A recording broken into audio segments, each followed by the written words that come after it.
Napakalupit mga idol ng pinakitang performance ni Kevin Kiambao sa KBL. Malayokic ang galawan, gandang mga pasahan ang ginawa ni Kabayan, napakasolid ng naging effort and hustle ni KQ. Tuwang-tuwa mga Koreanang fans dito. Eto magandang match-up mga idol sa pagitan ng former UAAP rivalry na sina Kevin Kiambao ng Sonos Gunner kontra sa kupunan ni na JD Kagulangan ng KT Sonic Boom. Well, eto opening ng frame hot start for the home team, 3-pointer to start their offense mula sa kanilang local player. Assist yan mga idol ni Kevin Kiambao. Sinundan agad yan ni KQ, another contested 3-pointer mga idol, second field goal ng Sonos Gunner at sa transition ulit. Eto, assist na naman mga idol mula kay Kabayan KQ and 3-pointer so far. Tatlong tres agad mga idol ang kanilang naipasok sa early kaya timeout doon ng kalaban. Lobo agad sa 9 points ang advantage ng Sono habang 3 consecutive nakapagtala ng assist ang kanilang Asian import. Pinayokic mga idol si KQ with no look pass cutting the baseline ng kanilang local player and easy pull up J. Nasa pulso mga idol itong Sonos Gunner with a 15 points lead sa first quarter, 12-27. Second quarter, naghahabol mga idol ang visiting team, 6-0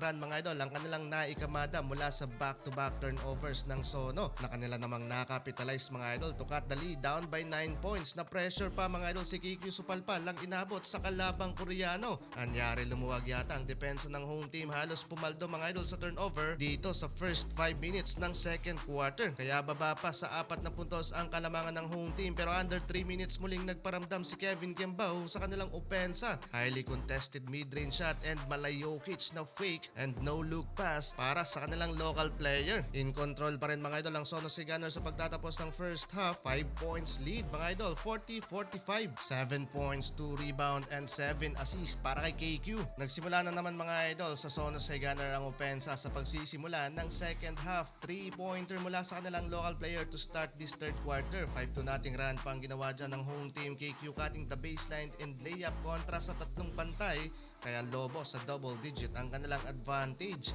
Yun nga lang nagpakampante mga idol lang Sonos Gunner at sobrang inalat sa last minute ng third quarter kaya naihabol ng KT Sonic Boom ang talaan sa scoring hanggang sa naitabla na nga nila sa 64 points ang talaan sa pagtatapos ng third quarter. Ito naman mga idol ang mga naging highlights sa fourth quarter.